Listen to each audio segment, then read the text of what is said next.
Hi, and welcome to the Thrive Alcohol Free podcast. I'm Dupe Witherick, alcohol free wellbeing and transformational coach, and the best selling author of A Cocktail of Clarity, How to Ditch Drinking, Embody a Joyful New Identity, and Thrive Alcohol Free.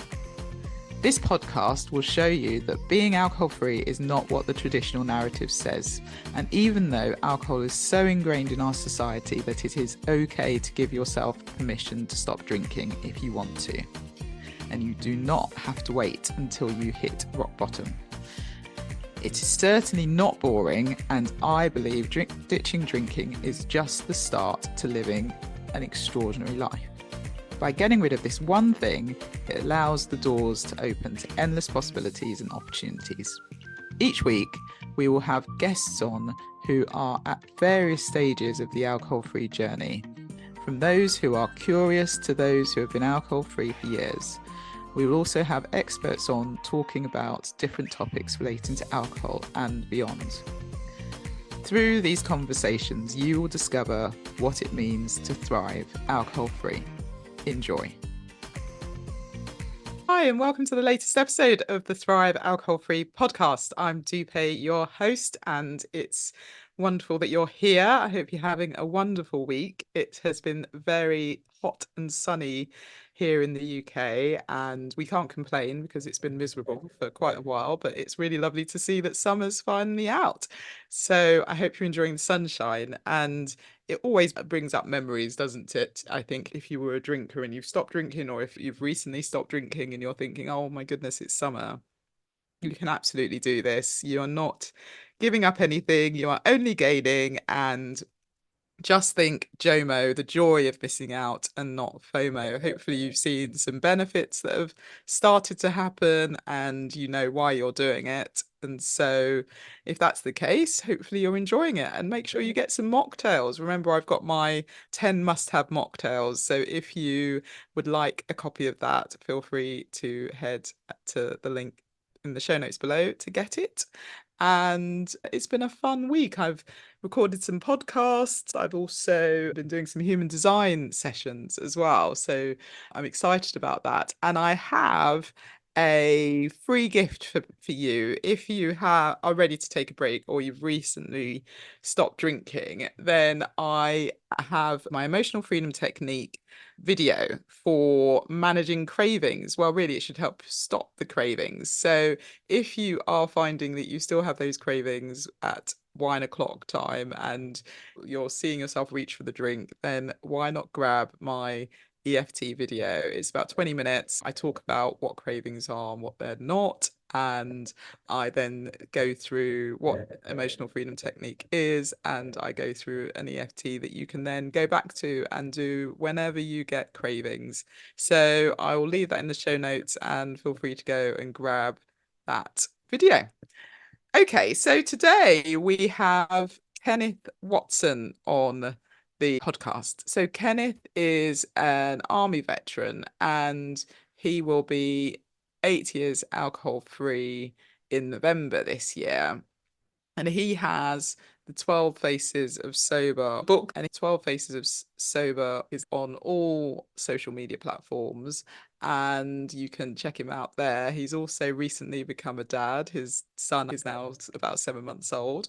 So we have an interesting conversation. Again, it's a different conversation. I love all these conversations that I get to have with people who have ditched drinking and are now living their best life and talking about their journey. And I do hope you find the episodes helpful and they inspire you on your journey. So without further ado, here is Kenneth. So welcome, Kenneth. Thank you so much for being on the podcast. How are you? Good and yourself, Dupe. Thank you so much for having me on. I really do appreciate it. Oh, not at all. It's wonderful that you're here. So why don't we start with maybe just a short version for people who might not know you? What brings you onto the podcast today? Well, hello, everybody. My name is Kenneth Watson. I'm on social media by the name 12 Faces of Sober. Basically, I struggled with alcohol for about 12 years, and it pretty much was after the time I graduated college and in search of a job. And not really been able to find credible work as far as what I thought would be good paying. So that's pretty much it. I served in the military and served in the army. And during that time, too, I had struggles with it as well until I got out the military and realized that alcohol wasn't my friend anymore. And I faced a little bit of trouble because of alcohol. And now that I'm no longer drinking, I'm going on like seven years. I just celebrated 7 years and 3 months. Last week. Congratulations. Thank you. Yeah, so it. I didn't think that I would, but I will say this is the first decade of my life that I've been sober. So it's definitely interesting. I'm in my 40s, so I'll be 45 this year. So this is definitely my first decade with alcohol free. So Yeah, that's amazing. That's amazing. And of course, you've got your book and your yeah. podcast as well. So we'll delve into those in a bit. But for the person who might be struggling, Mhm. how did you said you struggled for 12 years. What did that look like? Oh man, it was a it was a mess. Like I said, I had graduated college in 2003. I was working in broadcasting, working in radio. And, in my mind, I was like, oh, I finally have this college degree. I should be able to get a good paying job. And that wasn't the case. I had to work multiple jobs. And it started to become rather frustrating because I had spent 6 years of my life just to get a 4-year college degree. And so now I'm thinking, okay, I should be worth more money because I spent a little bit more time in college. And that wasn't the case. So the environment that I was in, I was around my brother. He was 10 years older than me and his friends, so they drink. And so I was a light drinker as far as like the strength of the alcohol. And it went from drinking the lighter beer to the more potent beer. And so once that happened, then that's when the emotions started to come out. It was stuff from my past that I never really rehashed, kind of just let it go because in a black home, we don't, at least back then in the 80s and 90s, they weren't pressing the issue as far as mental health and going to therapy and stuff like they are today promoting it, which is good. But back then we were suffering from it. So I couldn't really hold a job, bounce from job to job. I lived in not only here in Minnesota, but as well as in Arizona.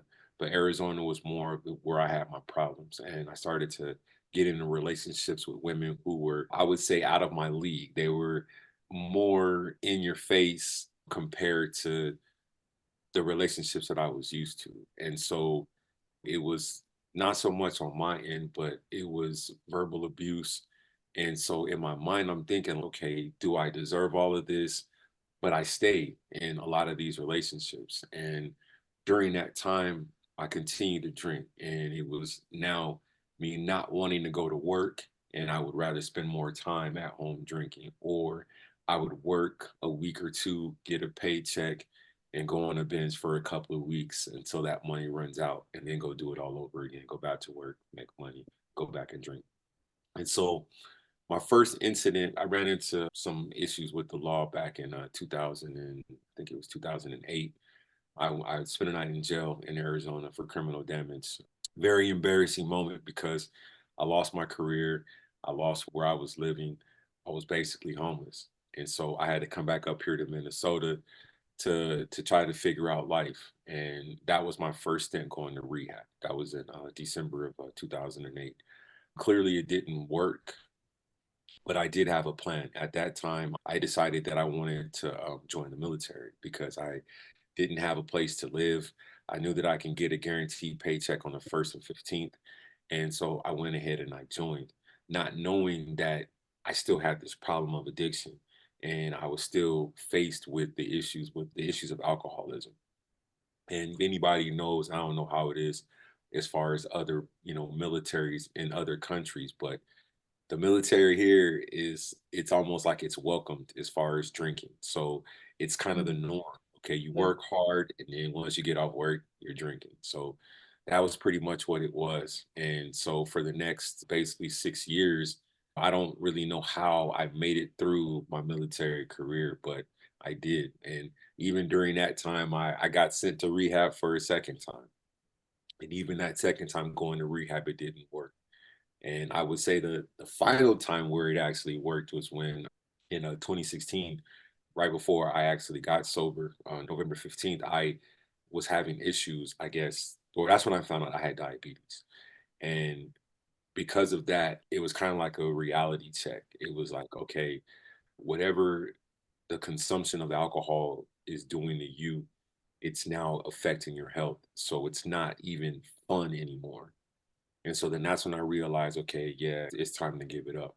And so with the communication with my mom, she told me, she was like, I don't want to bury my son. And when she said that, that's when I realized, okay, yeah, it's time to get my life together. And so I went ahead, like I said, I went to rehab. I did 30 days up here at a veterans hospital. And basically, that was the start of my life being changed. I applied to graduate school when I was in treatment. I applied for my apartment in treatment, got the keys to my apartment the day I got out of treatment, started graduate school maybe like 3 weeks after treatment. As we were just talking, I arrived in South Africa like 7 years ago today. And so that to me was the start of my recovery. And so it was like, okay, if I could do this and stick to this plan, maybe I can live the life of sobriety. And so that's what I did. And a lot of other opportunities came after that. When I was in grad school, the students that I was interacting with, they're like, "Oh, gee, you got a good story, man. You need to write a book about it." And I was like, "Well, I'll wait. Let me just finish school. I'm already writing 25, 30-page papers every other week." I said, once I complete school, I'll write the book. And so I went ahead and I wrote the book, 12 Faces of Sober. It's more like a journal. It's just what I was thinking that day. And I just talked about it and just wrote about it. And obviously, it could be a whole lot more. Some of the chapters itself can be a book itself, but I kind of just wanted to give people an overview of some of the things that I went through prior to drinking, during my time of drinking, and then how life looked once I went into recovery. And so, but at least I would say the icing on the cake is like last year, I got married, well, remarried. I got married April 16th, and then my son was born November 26th. So just right after my 7 year sober anniversary. Wow. And so it's been cool. I have the platform on social media because I feel like there's not enough people who look like us that's talking about recovery. So Mm. that's the reason why I came up with the page. Well, I had already had an Instagram, but I just changed it to 12 Faces Sober probably like 5 years ago. And I've been pretty active ever since. And Mm. I love it. I do. Like I said, I have a host of podcasts as well. And I just allow people to come on, business entrepreneurs, veterans, those in recovery, somebody who has a good story. And then I can be able to build from their story and hopefully help somebody else. And so that's kind of pretty much it. So sorry for being long winded, but I just wanted to give you a little overview. Yeah, not at all. That was great. Thank you so much for sharing. And it's really important, I think, that everyone's got such different stories, and the thing we all have in common is that we don't drink anymore. We've got rid of this one thing and life's changed. So congratulations on your wedding and on your son as well. How exciting. And it is incredible the difference it can make by just saying no to this one thing that seems to be so ingrained in our society. Yeah. And everyone thinks it's absolutely fine, but it's not really, is it? And so Uh, much can come from it. So when you talked about stopping drinking and finally deciding because of health reasons, a lot of people are choosing to do it because of health reasons. Do you think you would have stopped if you hadn't been diagnosed with diabetes? no, because I had a 9 day stint in the hospital, May Wow. of 2016, where Mm. my Yeah. pancreas had, I don't know what it was. It was almost like it bursted. And I don't know if you're familiar, but I had pancreatitis. Wow. So it's by far the most painful thing. So, ladies and gentlemen, Google pancreatitis. If you still drink and you read that description, you'll probably change your mind and probably not want to drink. But Mm. yeah, that health issue, I still like literally the day I got out the hospital, I went to go back to drinking. But this time it was like, I guess I was tired of making the same mistakes. And Mm. so for me this time, it was like, all right, well, I would say, you know what? My dad almost died from diabetes. And I remember that. And it was like, okay, I saw the pain that he went through. and he made it through it and everything, but it was like, nah, I don't think I want to go through it. And so that was more or less what it was. And I haven't looked back ever since. And my health hasn't improved completely, that I still drink Red Bulls, but other than that, it's definitely much better than what it was. I'll say Yeah. that. Yeah. Yeah. Red Bull. I think Red Bull's better. Yes, yes, most definitely. It's when Most. we were having the vodka. I don't know about you, but it was a huge rage, especially when Mhm, I was at university and then sort of beginning of work. I think vodka Red Bulls seemed to be the thing that mhm, everyone was having, and that was just a night out. I remember one morning after a night of vodka Red Bulls, heart palpitations because you mhm. realize how much is in that caffeine Yeah. wise, plus the alcohol. Not a good mix. Okay, so once you stopped in 2016 and then life changed. So tell us about how did South Africa come about and the grad school and what made you then decide to go back to school and do all of that? Um, I had a conversation with my mom and I said, "What do you think about me going back to school?" And because I had already in 2014, I was going to school in Texas, the University of Texas, El Paso.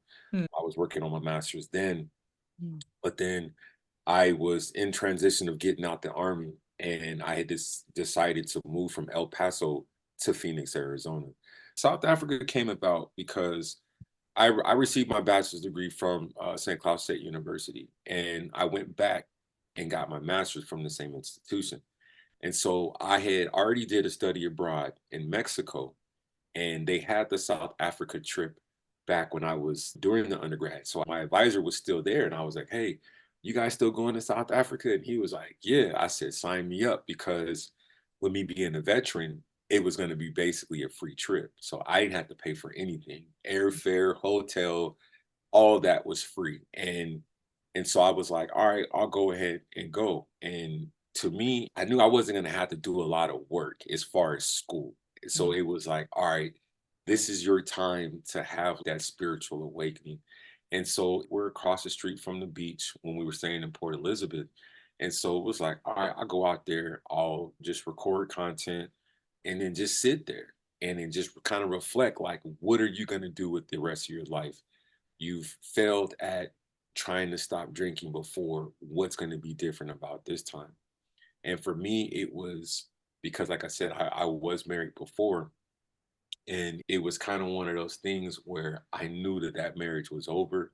And it was like I needed to be able to survive on my own without her or anybody else. And so it was like, okay, well, let's just go with the flow and see what this trip leads me.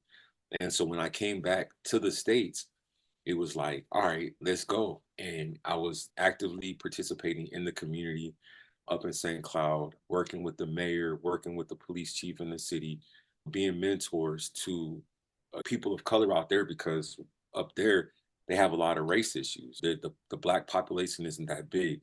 So to see someone that's doing positive, that's trying to bring the community together, I fit right in. I was DJing. I play around DJ every now and again.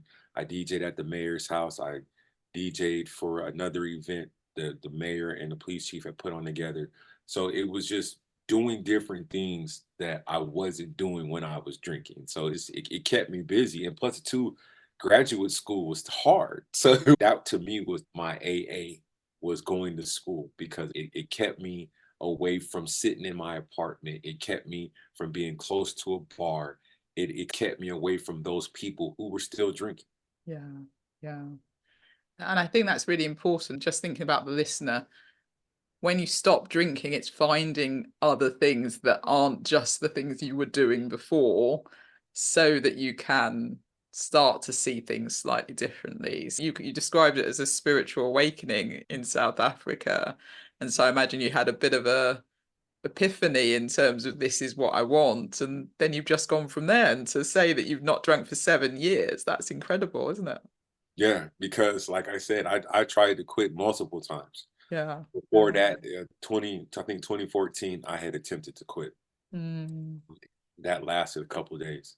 mm, And I guess for me too was that I was tired of failing, having to call home and be like, oh, I made a mistake. Oh, this is going on. But they knew the problem was the alcohol. And Mm, so once I eliminated that problem, I still have life issues, but mm, one of those life issues has nothing to do with alcohol. So mm. that to me is the added bonus, you know. Yeah. And I also think that life issues don't seem as bad when you stop drinking. You can cope with pretty much anything life throws at you because you Mhm. haven't got that, because you're clear-headed and things don't seem as impossible to surmount as they would when you're drinking, I think. So Yes, it does make a huge difference.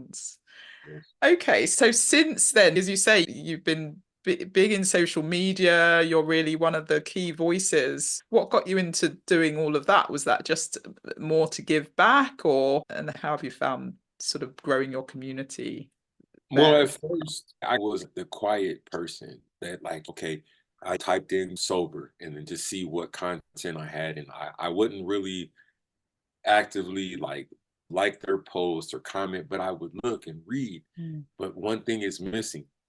They don't look like me. So it was like, Yeah. all right. And a buddy of mine, she was like, why don't you change your tag on Instagram to 12 Faces of Sober once I had completed the book. So I would probably say I think I changed it, I would say in 2020 to 12 Faces of Sober. But prior to that, I was just a silent person that didn't. And so then that's when it was like, you know what? I need to be a little bit more vocal, because what I would do is if it was a 1 month anniversary, I have a sober counter. So I would post it on social media, but I wouldn't really say anything. I wouldn't really make no videos, and then started to express some of the things from my past that could potentially help others. And Mm. then once people were like, yeah, man, share your stories, just share it because you never know how it's going to help. And then I'm like, man, I got a whole plethora of stories that happened to me while I was drinking. So it was like, all right, well, let's start telling them, or Yeah. let's start showing people activities that you can do, that just because you may have done it while you were drinking, now you can still do some of those same things, but have more fun, because you don't have to worry about the embarrassment of getting drunk and somebody recording you and it going viral, because that can happen. Mm. But yeah, so I think that's pretty much what it was. I just wanted to because one of the things here in the States is the mommy wine culture. Well, I didn't come from the mommy wine culture. I came from the malt liquor culture. I came from the hip hop culture, who was putting out Mm. a lot of the alcohol that a lot of people consume today. So Mm. when they try to glorify the mommy wine culture, it's the same way as I was mentioning before. Like, I was that silent person that was navigating through sobriety. That's the Mm. same way, like the mommy wine culture. I didn't know that that even existed until Mm. I got sober, that that was a thing. So Mhm. that's what I'm saying. But don't nobody want to talk about, let's try to fix the inner cities. Let's try to close down these liquor stores that's on every corner. But Yeah. these wine stores can stay open. But I don't know. It's kind of hard. But yeah, I just felt like I needed to be a voice. And a lot of people sound like me, at least come from my culture. So they Mm. understand my language. And Mm. that's why I wanted to do it. And it was like, okay, well, I want to reach as many people as I can and hopefully let the community grow and more people. And from what it was when I first started until now, is definitely night and day. And I love what I see today. Yeah, that's amazing. Amazing. Well done you for being one of the pioneers. That's fantastic. And I love the name of your book, 12 Faces of Sober. Do you want to talk a bit about how did you come up with the name and what's the meaning behind it? Yeah, brilliant. Well, 12 it has a couple different meanings. 12 was the age when I first got drunk. 12 is also how many years I struggled with alcoholism. The faces of sober is when I was in rehab this last time, when one of the groups that we had to participate, we had to bring a photo or whatever for the group. And so it would be like this sheet with all these different facial expressions: happy, sad, Mm. joyful, angry, frustrated, or whatever it was. And so a lot of the times, obviously the first couple of weeks, all my expressions was anger, frustrated, pissed off type stuff. So it kind of came hand in hand, because it was like the 12 the years, the struggles, and then the many faces that I made in those 12 years, and then Yeah. of sober is what I wanted to be Yeah. sober, and now I am today. So that's pretty much where it came together. Amazing. Amazing. And you described it as a journal, more sort of thoughts, Mhm. and that each chapter could be a book. So, Mhm. couple of questions. Are you going to write another book then based on that? Well, I would say if I do, it'll be the chapter about my wife, because just the way that we met and how we're still together, we did it in my eyes the right way. Mm, A lot of relationships in the past prior was rushed. So if I was, I probably maybe, but I have a children's book too. So I haven't been posting it a lot on Facebook. I mean, on Instagram, but on Facebook, I have a lot of pictures of my son. So I wanted to do a book about him. That one's almost like it's done. I just need a publishing company yeah. to do it. But honestly, yeah, there's at least in this book, there's at least two or three that I can actually write a book about. I Mm. don't want to write about my former marriage. That one it could be for sure, but like I said, yes, there is. But I know for sure that if anything, I would write about my wife because it's a unique way that we met, and it's a unique way how we're still together. Wow. You want to talk about that at all, or should people just buy the book? Well, I met my wife through Facebook. I met her on it was a Black vegan social group, and Okay. I was on a trip. I was actually celebrating. What year was it? I think I was celebrating like either two or 3 years sober, and I went to Cleveland for a football game, uh, NFL game, and I had posted a picture in the group or whatever, and then they were like, "Yeah, rate the fellas in a suit." And so, like I said, I was doing a lot of community events, so I had to get dressed up, and so I posted a picture, and she liked it. I looked at the profile, like, okay, cute, all right. So I reached out to her, so we started talking. And I was in Cleveland to mend the relationship with my father because we kind of had clash because he's recovering alcoholic. I'm, recovery. So just the stuff didn't work. So I kind of wanted to mend that fence. And so we met up in Ohio. And so I told my dad, I was like, this woman, there's something about her. Just it seems too good to be true. And he was like, well, just take your time. And sure enough, we talked from I think it was October until I flew to Florida and met her for the first time. And I knew from the moment I saw her in person, I was like, yeah, this is going to be my wife. Wow. And sure enough, we got married 4 years later. So, That's and have a amazing. family. So, I mean, and like I said, and the reason why I wanted to write it is because it's, it's more of like the ins and outs of what I envisioned a relationship should be, not like, oh, it's going to be all everything picture perfect, but it also comes with problems. But the problems that you have, either you can quit or you can be willing to try to work on. Mm. So that one, pretty much it. But yeah, I'm not a writer. I just have a lot of experiences, and I would love to just put them on paper, and hopefully if people like it, they like it, and if it helps them, it helps them. If it doesn't, then they can go look at another book. That's kind of how I look at it, because not everybody's gonna like your writing. Well, you're definitely a writer, Kenneth. Absolutely. You can't say you're not a writer if you've written a book. So Right. Okay. scrap that from your head. You're definitely a writer, and I'm sure it will give lots of people value. So, how can people get the book? 12facesofsober.com, the number 12, facesofsober.com, or you can get it on Amazon, same thing, 12 Faces of Sober. And I do believe it's on Walmart too. You can get it on Walmart. Great. And Okay. then I just got 2 years ago, February 22nd of 2022, my book was number one for alcohol. And I think it was like two categories. It hit number one for like about 3 days. And Fantastic. in 2022. So it was a pretty cool Black History gift to myself. So Cool. did that. Gosh, So that's amazing. Incredible. Congratulations. thank you. Excellent. Well, everyone should go and get your book. So I'll put the link in the show notes when it comes out. Okay. And your podcast, you've spoken to so many different people. Tell us a bit about the podcast. Well, 12 Faces of Sober is on YouTube, and I would say Spotify. Like I said, I have a broadcasting background, so it's always been a dream of mine to have my own show and Yeah. to be able to do that and have one. It's been cool. I've had entrepreneurs on there, veterans that have businesses. I've had those in recovery, short term, less than a year, some with over 20 years of recovery time. And like I said, it's more or less to get people to come on, one, to connect with the guest and kind of just see like, okay, how can we grow together as a community? And I'm trying to think who else have I had on there. I've had therapists, mental health therapists on there to give insight or advice or to advertise their business, coaching business and stuff like that. Um, and I've had a professional athlete. I've had a recording artist on there. Yeah, and it's just more or less just people telling their stories and getting more comfortable doing interviews. That's more or less what the podcast is about.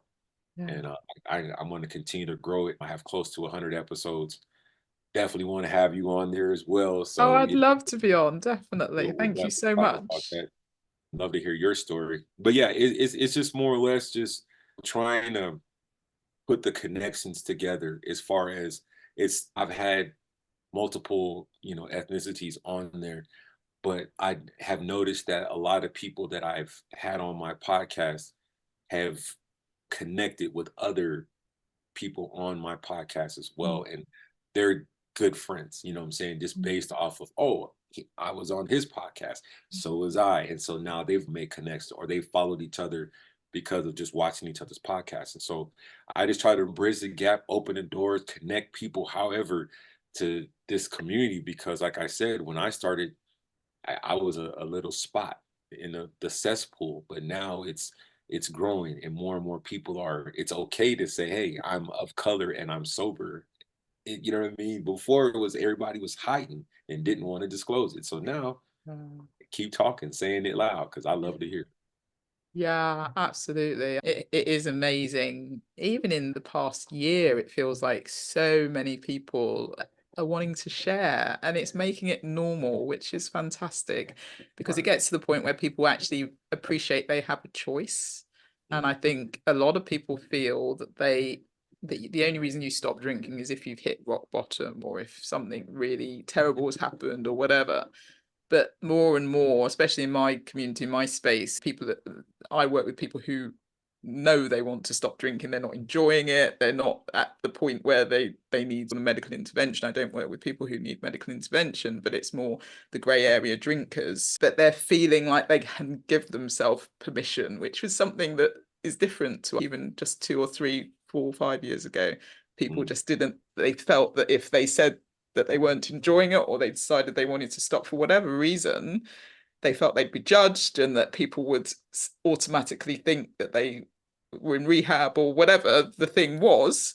But there was a stigma associated with it, whereas I feel like the stigma is getting less so. There's still a little bit of a stigma, but some it people, but like I've talked about it on other platforms. The fact of within the Black community, we don't necessarily in the past address those issues, mental health issues, mm, addiction issues, and because of that, our generation has suffered. You know what I mm, mean? Because it was one of those things where, like, if you go to a family function, they would be like, "Oh, watch out for Uncle so and so, watch out for Auntie mm, so and so," but just ignore them. Don't pay no mm, attention.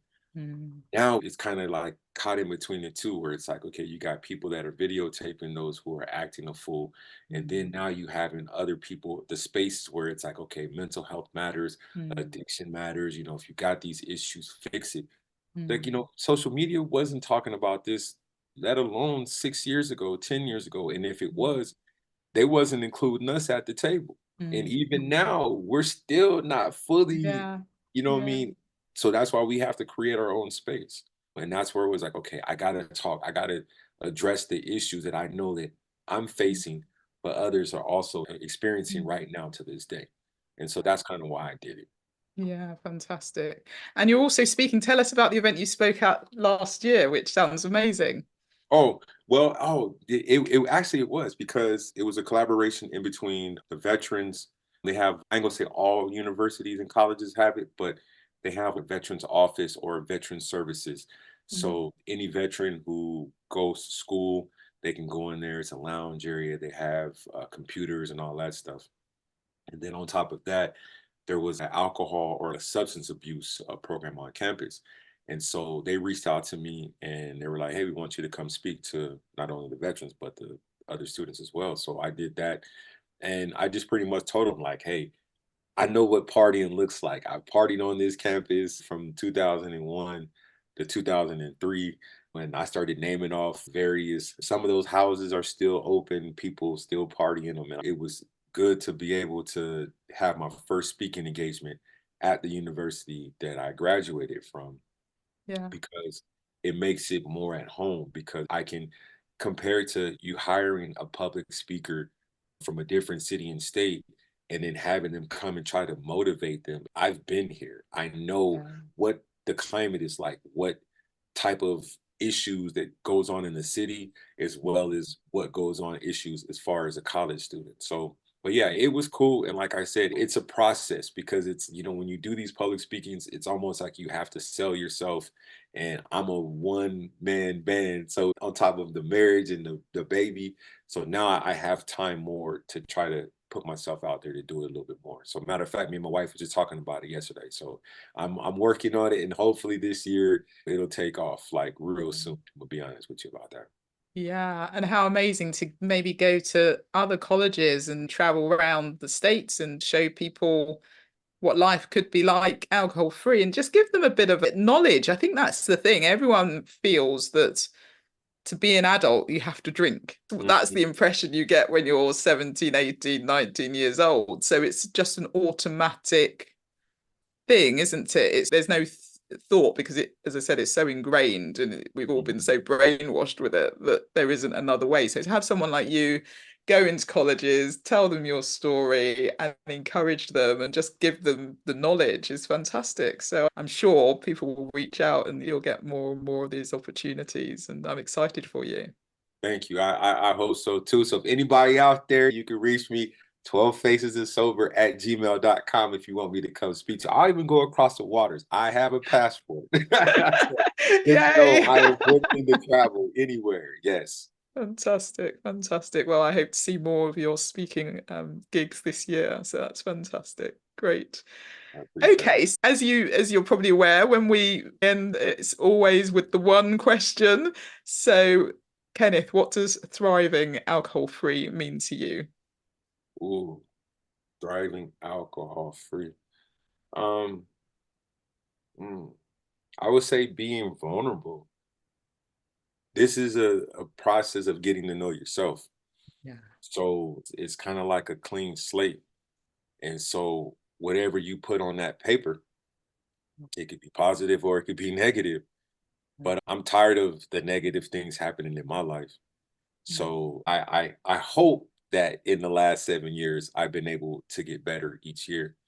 And I will say that I have. And it's not even to boast and brag, but it's just a growth process. And I know that I don't want to be that same person I was when I was drinking. So I'm gonna do whatever I can to be better. And it's not just today, it's just period. Because the person who I was when I was drinking, it was horrible. Like I said, you see the content. I'm super happy before I was angry posting content when before I was drinking. I mean when I was still drinking. So I would just say, just trying to be better and knowing your worth and your value. And and like I said, also having a good core group and not just in the physical, but on social media too, because I have a good group of people that push me, that hold me accountable. And a lot of Mm. times, if it wasn't for them, I don't even know if I would be able to thrive in this sobriety because I can get the the assistance from others when I least expect it. Like if I'm having a hard day, I can reach out to somebody. Even if one person is busy, I know somebody else is going to be there. So it's just a willingness to want to help others. And I want to see everybody, especially our people, Yeah. be successful in this. Yeah. And so I have to put my best foot forward in the process. And I don't know, that's it. Just I don't know. That's a tough question. I love that question. But yeah, I think just more or less to honestly continue on the path that I'm on. Yeah. And I've drifted off a few times, and that's just a part of life. But I think that once I felt that, okay, I need to pick myself up and get back, then yeah, I'm ready. And so sometimes it's there, but I'm definitely happy. I'm Yeah. definitely happy about it. And that's the main thing. That's amazing. And I do think vulnerability is it's so valuable when you get there, but it's Mhm. a tough place to get to, isn't it? To actually be vulnerable. And as you say, to reach out and know that you've got a community, you've got someone out there who's going to step up and support you when you need them. And being able to actually ask. And I imagine prior to 7 years ago, you would have found that quite difficult to do. Yeah, yeah, yeah. It just Mm. like because I hid it. I hid the fact that I hid my drinking. And so if I did reach out to my friends and family, I was more or less just telling them the problems that I was having in life, not necessarily, oh, I'm really struggling with this alcohol addiction. Because Yeah. a lot of my friends, when I did write the book and I was like, hey, I'm sober, I was homeless, and they started to see this stuff on social media, it's like, why didn't you tell me? I'm like, why would I tell you that? You know what I'm saying? I was homeless. Why would I Yeah. tell you I'm in a homeless shelter?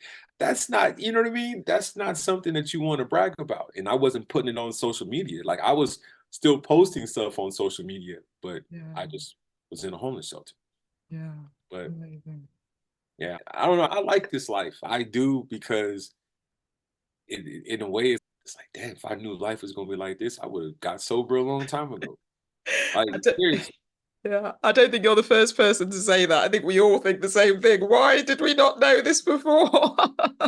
It's like Absolutely, absolutely. It's it's the best that way, kept secret. It's the best really. kept secret. So encouraging anyone who's listening who might be struggling, listen to Kenneth and just think about what you want to do because life is so much better on the other side. So It it yeah, it truly is. yeah, I can I'm living proof, and I was a person who drunk a lot from yeah, literally sun up to 3 o'clock in the morning, and then had to wake up and do it all over again. yeah. And so if I can give it up and not look back, I Mm. promise you could do the same thing. Yeah, absolutely, absolutely. Okay, so any last words of wisdom? That was a pretty good word of wisdom there, but anything else you want to share before we end the Um, podcast? put it like this: even if you say today you want to quit, and then tomorrow you go back to drinking, tomorrow you could try again. Dupe and myself, I'm sure we probably said it over and over. Oh, we're gonna quit. We're gonna quit. Might quit for month, week, whatever the time frame is. But there was something that has got us here today. And so don't just look at my profile and my images. Go look at other people's and see how they were the day before they got sober. See how that was and see how they look today. And if that's not enough motivation for you, I don't know what is, because my life is completely changed and it's changed for the better. And I can tell you that eliminating alcohol, I would not have been able to get this master's degree. I probably would have not been got remarried. I probably wouldn't have had my son because my mind would not have been clear enough to see these blessings coming. And that's how I look at it. You take away the beer goggles of the clouded judgment of alcohol to be able to see some good things. And trust me, I've seen a lot of good things in sobriety. Yeah. Thank you. That's amazing. Well done for sharing and appreciate your honesty and your vulnerability on this episode. And I've no doubt it will help lots of people. And yeah, go get your Thank you for book. having me. I appreciate it. I really do. And I mean that. We're going to have to set up the interview to come on my podcast. I love to hear your side and Yeah, how the drinking culture is different in the States than it is in the UK. I love I to hear don't about think it's that different, but we can talk about it. We can talk it. about it For definitely. sure, for I'd sure. love to be on. Thank you so much for inviting me. Okay, well, thank you, Kenneth. It's been lovely to meet you, and I'm sure I will see you again soon. Thank you. Okay, take care. Take care, you too. Well, thank you, Kenneth, for being on the podcast. And I always love when I ask people what does thriving alcohol free mean to you, because everyone has different answers. And I loved what he said about being vulnerable. I think being authentic, being vulnerable, being able to just be in your own power and live the way you want to live is such an amazing gift. So I hope you enjoyed that episode. And if you have been listening to this for a while and maybe thinking, I'm ready to take a break, Dry July is coming up. So why not maybe take the month of July off? It's a great excuse. Obviously, summer is tricky, but as I said, you've got my mocktails to keep you going and to change the ingredients but keep the rituals. And if you want some guidance or just want to chat, feel free to book a clarity call with me and we can go through where you are on your journey or what the reason is for you to want to take a break. And I can give you some tips that might help you on your way. So if that's of interest, if you are thinking about it, there's never going to be a right time. So why not start as soon as you can? And if you want to wait, you can start on the 1st and do Dry July. Anyway, I hope you have the most wonderful week and I will speak to you soon. Take care. Bye. Thank you so much for listening to the Thrive Alcohol Free podcast. If you enjoyed the episode, please subscribe so you get alerted every time I drop a new episode. I'd love it if you could rate, review, and share this episode. Feel free to tag me on Instagram at Thrive Alcohol Free and follow me for daily tips. If you would like to work with me, I offer one-to-one coaching sessions and have my group coaching program. If you're not yet ready for coaching, I also have a self-paced online course, which is a companion to my book, A Cocktail of Clarity. All the links are in the show notes. I will see you in the next episode. Have a wonderful week. Take care.